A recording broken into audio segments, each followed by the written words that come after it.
Hey guys, in this video, I'll talk about how I landed a job as a YouTube project manager for Chang, a YouTuber with over 1 million subscribers talking about entrepreneurship, business, website, finance, and all other things. I manage his end-to-end video production that includes all his secondary channels, such as Startup-wise, that I'm actively managing so far. So we'll cover about how I quit my 9-to-5 jobs and landed as a YouTube project manager working remotely, and how my life has been filled with fulfillment being a remote worker. This video is not scripted. I'm not looking at any script. I try to be honest with you guys. So when we start this video, we actually need to rewind back 10 years ago. That was the time when I finished university and I actually got my business degree from business management. I graduated thinking that I would start a car washing business, and I actually told my dad that, hey dad, I need a loan of 10,000 US dollars, which equals to 150 or 160 million rupiah as of we know today. And I was hoping that since I finished my bachelor degree in business, I was hoping to directly start a business without any experience whatsoever. And thankfully, with God's grace, that my dad rejected me and said, you need to actually start working and hustling to actually know how to build a business from the ground up. That took a lot of time and self-reflection and thinking, hey, I don't want to be like corporate rat that I need to wake up at 7 o'clock in the morning, prepare myself to go to work and come back home every night stuck in traffic and stuff like that. Because that's how I experience things in Southeast Asia. Where I'm living, it's in Indonesia. So moving on, fast forward, I actually got a job as a personal assistant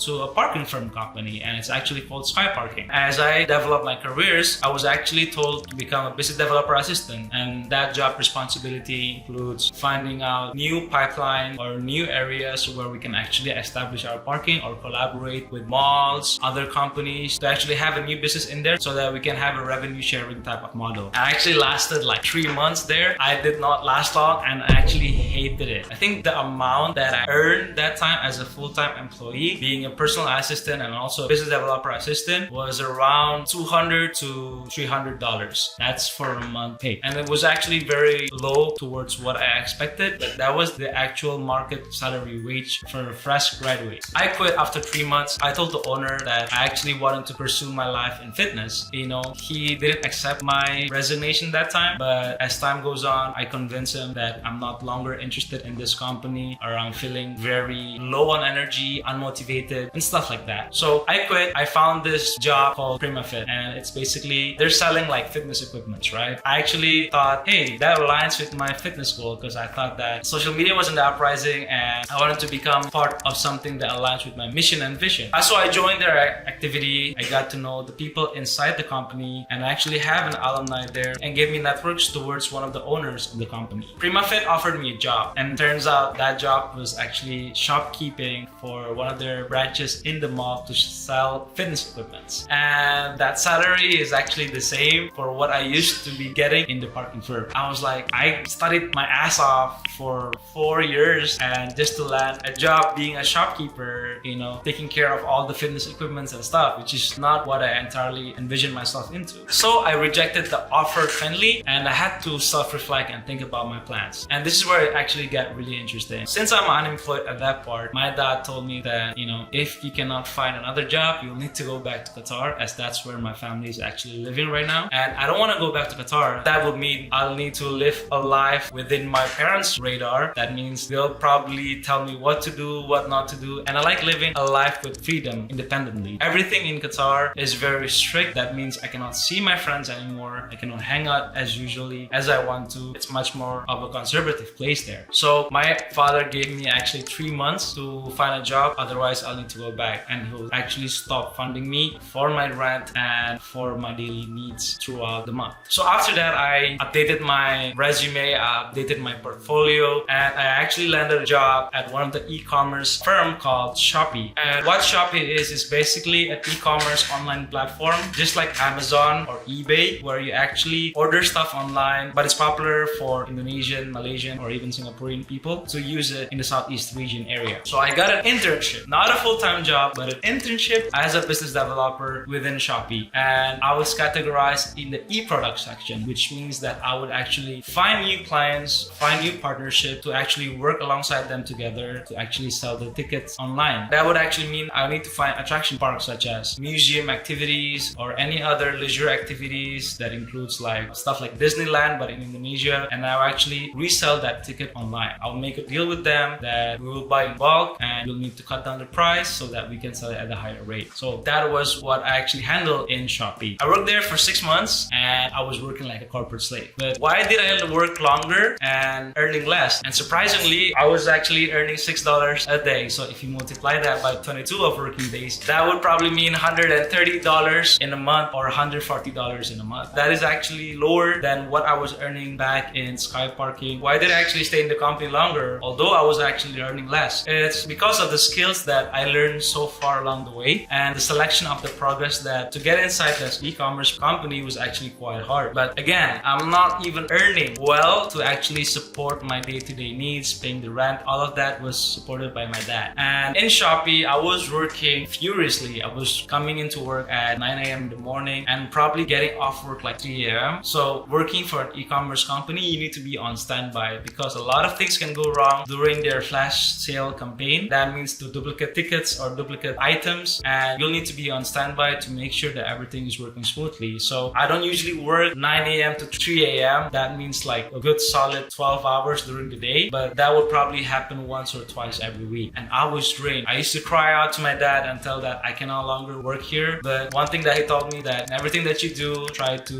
work for God and not just for the money. So that was a good turning point in my life where I decided that I need to actually have a humble start. Getting money and knowing the value of money is actually very, very difficult to earn. After 6 months, I got a call from my friend, from the same university friend that I shared class together, and her name was actually Shelly. I call her Luna Shelly because she was Korean, and she actually told me that I have a job that is opening and I need to find someone that pays a decent amount of money, which is actually between $450 to $500 in a month. And I was earning what, like $130 to $140 in a month. I'm like, yeah, hell yeah, take me in. Where is the company and what is the company? And it's actually quite far from the city life. It's very far. It's like a 1 hour to 2 hour drive. And she told me that it's for a managed planning supervisor position. I said, scrap everything out, scrap everything that I recommend. I would volunteer myself, or I volunteer as tribute, as what Katniss Everdeen would say. So I applied for the job because I have inside network, and she is a personal assistant for one of the chairmen of the company. And it was actually an Adidas manufacturing company outsourced by a Korean company. So we would actually produce manufactured products based on Adidas criteria and also New Balance criteria. We would probably export that towards the global branch of where Adidas told us to ship it to. So my job as a management planning supervisor was to make sure that, hey, we have achieved the specific amount of target, and actually gathering data to find out the bottlenecks, assessing the key performance, and finding ways on how to become efficient in the manufacturing process. So I would probably handle all the data from the finance department, the HR department, finding out how many employees are being turned over or we're hiring, stuff like that. And from all other departments, that includes production and also raw materials and other departments. We would probably gather all that data and find out a key solution, inspecting a problem that needs to be recognized or come to life. So that was my job for the next 2.5 years, earning no promotion, earning no salary incentive, bonus whatsoever. Corona hits in the midst of 2020 to 2022, if I'm not mistaken. Everything went wrong. We were told not to stop working, but we would cut down the employee size by 50% to make sure that the company is still surviving. And thankfully, I was part of the employee that was still within that 50% that was still being hired. So since the order was decreasing, since we cannot export easily towards another country because most of the access was closed down. And then at that part, we were told to work online. I think most of the firm decided on their employees to work from home. I think that was the new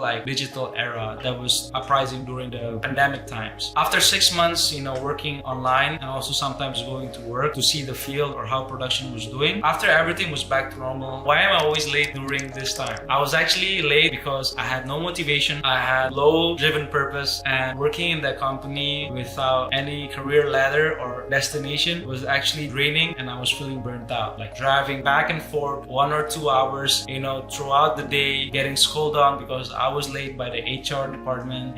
That led me to thinking, what is my goal in life? I was not taking care of my body properly as I was gaining weight, and I was very in a bad mental state. And that's where I got fired. They gave me the first warning letter, they gave me a second warning letter in the next month, and they gave me another warning letter saying, hey, this is your third warning letter, 3, and you're going to get fired. And I say, all right, I'll accept it. And the HR person was like, when when do you want to stop working? Is it not gonna be next month? You can still finish your month. And I'm like, nope, let's stop working right now. And I told my dad, hey dad, I stopped working and I'm unemployed again. Did I feel sad or did I feel worried because I'm not earning any more money? Or how can I pay rent? How can I pay electricity and all the other stuff? And how can I provide by myself and to survive, being away from your parents? I had no doubts. I have this key certain of belief that if I were to be stuck in that company, I would just be pulling myself down. And sometimes the worst moment in your life turns out to be the greatest moment in your life. I updated my CV, I updated my resume, and I kept applying for 50 jobs in a day. And it's all about a numbers day. When you're applying for lots of jobs, you probably get 1 or 2 leads or even 3 or 5 leads, and convert that and you probably get 1 being accepted or 1 is asking you for an interview. So I was applying through LinkedIn. I was applying through a lot of companies by email, by JobStreet. It's like an HR platform in Indonesia. And I actually got a reply from the peer team, which is where I know that this peer team is established by the YouTuber called Charlie. As they have written in their job description, you're going to be working with a YouTuber called Charlie Chang. You'll get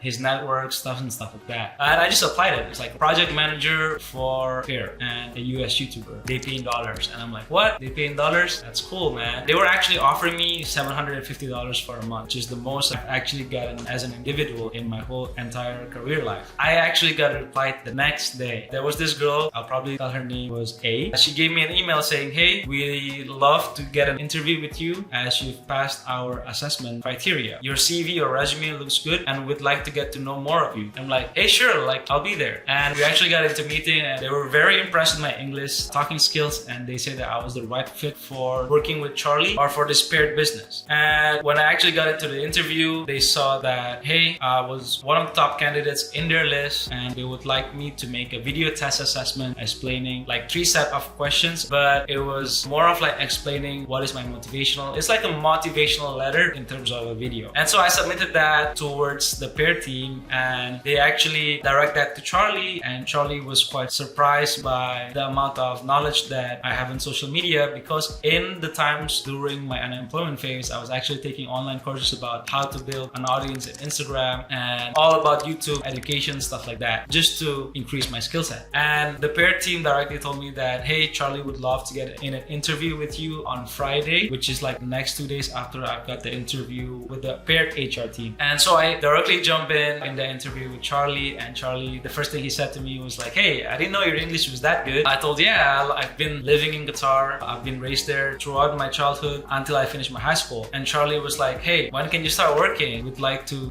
work with you. And I'm like, sure, I can start working by next week. And that was the time that I actually landed a remote job with Charlie. And I didn't know that working with Charlie was going to be one of the most successful things that I've actually put myself in. And I'm not ass-licking my boss, or nor am I making this video for a sponsored video or for another race for Charlie, but it's just from all honesty. This video is not scripted, it's from the heart, that after that $750 per month, Charlie, kept giving me more trust, kept giving me more responsibility, and I probably can say that that number has significantly increased throughout my 2 years of working as a project manager, and I'm delighted and I'm thankful for all this opportunity. So, and if you've reached towards the end of this video, I just want to share my story on how I landed as a remote job with Charlie. If you actually wanted a remote job, you can actually check out the business that Charlie is handling, which is Paired, which is co-founded by Charlie himself, and they connect you towards different jobs that you could be a good fit for. I see this business as one of the leading business in the industry as we move forwards towards shifting from this traditional 9-to-5 corporate jobs towards more of this digital nomad lifestyle. And I think that's it from me. And 3 tips of advice: if you're actually looking for remote jobs to have more of a fulfilling life working from anywhere in the world, getting also paid in dollars or also euros, I'll probably check out YouTube Jobs. Is ytjobs.co if I'm not mistaken. You can type that out in Google. Look for jobs, which is Fiverr or also Upwork is also a good thing. The second tip I would probably give you is grow your skill set, whether it be copywriting, thumbnail designing, or even editing a short form or long form video. How can you actually involve yourself in this video production? But if you don't actually want to work for a YouTuber, you can actually connect with tons of people around the world, and always put in your jobs for remote, and based on your criteria or self-assessment, you can actually land a job. And hopefully your life living as a remote worker has much more fulfillment and also time to invest on other certain key aspects in your life that you actually want to grow, whether it be spending time with your family or or getting good at your hobbies, or investing yourself to do side hustles like what I'm doing right now. Recording videos, making YouTube videos in hopes that I can also grow my YouTube channel. I think that's enough about me yapping throughout the whole entire day. I hope you guys got some value out of this, but if you're at a very, very depressing time in your career, I would probably say hang in there. So thank you, and if you enjoyed this video, I make more videos talking about project management for YouTube, remote working, or digital nomad lifestyle, and also mental health for all the young adults out there. Like and subscribe and comment below if you guys enjoyed this video. There's nothing much more to say. So yeah, peace out and bye. No.